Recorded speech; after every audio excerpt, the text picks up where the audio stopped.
Morning students, let's continue with the chapter first, rest part. What we are doing yesterday, we have read about the Jainism. The Jain texts refer repeatedly to trade and traders. That we have read it. कि Jain text जो भी थे किससे संबंधित रखते थे सब बेटा व्यापार से. So the earliest Buddhist texts were written in Pali. Yesterday we have read it कि वो पाली भाषा में लिखा जाते थे. Which was spoken in Magad. और ये पाली भाषा कहाँ बोली जाती थी? That is in Magad. They tell us not only about the life of the Buddha but some of my contemporaries who ruled over Magad. अब हमें ये सिर्फ बुद्धा के बारे में ही नहीं, बौद्ध धर्म के बारे में नहीं बताता है, पर हमें ये भी पता लगता है कि कंटेम्प्रेरी साथ वाले कौन कौन से शासक थे जिनने मगध में शासन किया था. Magad, Jataka, the Buddhist stories throw invaluable light on the social and economic condition ranging from the 5th century to 2nd century. अब जताका जो एक बुद्धा जताका एक क्या है? Is a collection of stories of Buddhas period. बौद्ध कालीन के समय से जो स्टोरीज का कलेक्शन, उसको हम क्या कहते हैं? Underline this, Jataka. Is that clear बेटा? यहाँ पर हमें 5th सेंचुरी और 2nd सेंचुरी की पूरी कंप्लीट नॉलेज मिलती है. We also have a large body of secular literature. To this class belong to a law of books called the Dharmashastra और स्मृति.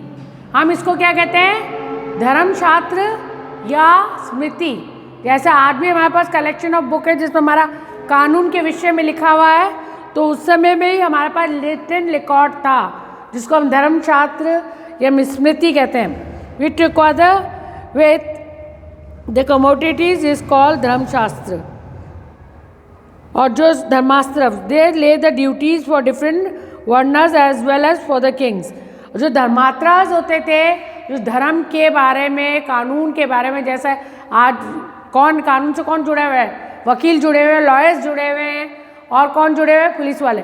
उसी तरह से जो लोग धर्म की वो करते थे, हमारे कानून की रखवाली करते थे, कानून को उनको धर्मात्रास कहते थे.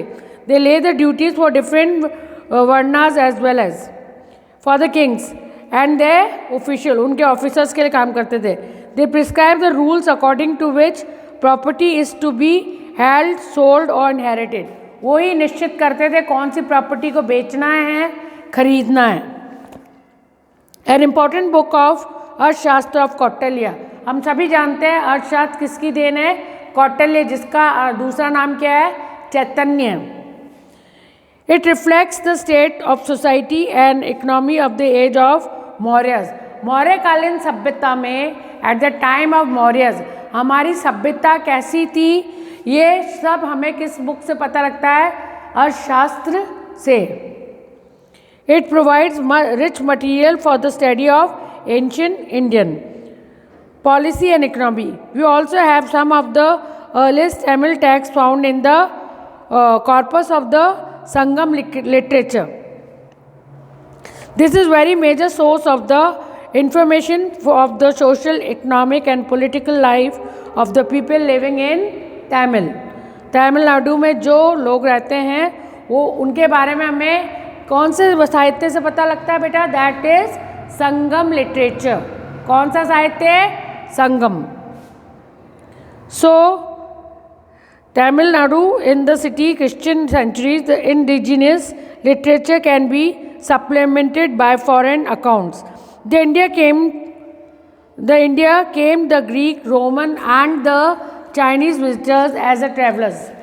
यात्रियों के रूप में हमारे भारत में, मैंने आपको पहले भी बता चुकी हूँ, बार बार बता रही हूँ कि बहुत लोग आए भारत की खोज में. पहली बात तो किसी को यही नहीं मालूम था कि भारत क्या है, कहाँ पर है. ढूंढते ढूंढते सब किसी भी एरिया से आते, बस ये सुन रखा था कि एक सोने की चिड़िया है, अ बर्ड विथ गोल्ड. सबने ये सुन रखा था भारत में. तो बहुत सारे ट्रैवलर्स और यात्री हमारे बारे में आए, जिसमें उसमें ग्रीक के, रोम के, चाइना के और चाइनीज़ लोग शामिल हैं, जिन लोगों ने हमारे भारत की संस्कृति को देखा बेटा, समझा और उसके बारे में उन लोगों ने लिखा. अपनी किताबों में, उन्हीं के रिकॉर्ड से हमें पता लगता है उस समय का पे हमारा भारत कैसे था. जिन covers converts and they left behind accounts of the things that they saw. It is remarkable that Alexander invasion finds no mention in the Indian sources and it is entirely on the basis of Greek sources. अब Alexander ने जो भारत में हमला करा था, invasion मतलब हमला भारत पे, उसका हम भारत के साहित्य में कहीं भी वर्णन या डिस्क्रिप्शन नहीं पाते हैं. हमें उसका वर्णन किसके द्वारा मिलता है? ग्रीक राइटर्स के द्वारा. जो ग्रीक लोग भारत में आए थे ना, उन्होंने भारत के बारे में लिखा है. Greek sources that we have reconstruct the history of our Indian explain. Greek and Roman accounts of the 1st and 2nd century AD mention many Indian port and enameled items trade between India and the Roman Empire. हमें बहुत सारे इनामिनेट things मिलती हैं बेटा, pots वगैरह, जिससे हमें पता लगता है कि भारत और ग्रीक में किस तरह के संबंध है. The Periplus of Erythraean Sea and the Ptolemy's geography both written in Greek. ये दोनों किस में लिखा गया है? ग्रीक में. Provide valuable data for the study of ancient geography. Ancient geography के बारे में हमें ज़्यादा से डाटा कहाँ से मिलता है? इन दोनों किताबों से, Perples or Encyclamen. Now, Natudis Historia, which belongs to the 1st century AD, was written in Latin and tells us about the trade between India and Italy. Of the Chinese travelers mentioned may be made of Fine and Hunstang. मैंने आपको बताया these were the two important travelers, Fine and Hunstang, have greatly attracted by Indian culture and literature and they have written a lot about India, जिससे world को भारत के साहित्य संस्कृति के बारे में बेटा पता लगा था. So, Hunstang Fine describes the social, religious and economic condition of India in the age of Guptas. Hunstang presents a similar account of India at the age of Harsha. Indians display considerably historical sense in the biographical writings, which started with the composition of Harishcharit by Banbhat. हरिश्चरित को किसने लिखा था बेटा? बाणभट्ट. उसके लेखक का नाम क्या है? हरिश्चरित. I can ask you a question. Harishcharit was written by Banbhat. Banbhat have written Harishcharit. Like this. Later several biographies were written. Now what do dates mean? तारीखें क्या होती हैं बेटा? तारीखों का मतलब क्या होता है? हमने तारीखों के बारे में इतनी एडी, इस सेंचुरी, इस शताब्दी ये पढ़ते हैं ना. You have read the chapter BC and AD dates in centuries. आपने BC और AD के बारे में पढ़ा ही है. हर तारीख के साथ BC और AD लिखा था. अभी क्यों लिखा हुआ होता है बेटा? What does the mean? BC stands for before Christ. जो समय क्राइस्ट से पहले आता है वो समय के लिए हम क्या लिखते हैं बेटा? BC. And AD for Anno Domini, which means the year of a Lord. भगवान का साल. Anno Domini, AD का मतलब होता है Anno Domini, भगवान का साल. Actually the birth of the Christ is the focal point. जब जीसस क्राइस्ट का जन्म हुआ था उसको हम फोकल पॉइंट मानते हैं, मेन पॉइंट मानते हैं कि यहाँ से हमारा समय डेट्स का शुरू हो रहा है. डेट्स लागू करते हैं हम किसकी? BC की बेटा.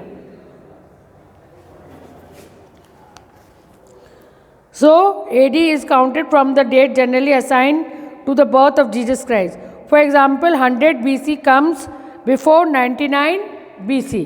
100 BC किससे पहले आया बेटा? 99 BC से पहले. If we add Erica with any date, it means that such date does not the region of or extract is quite close to that and approximately 1.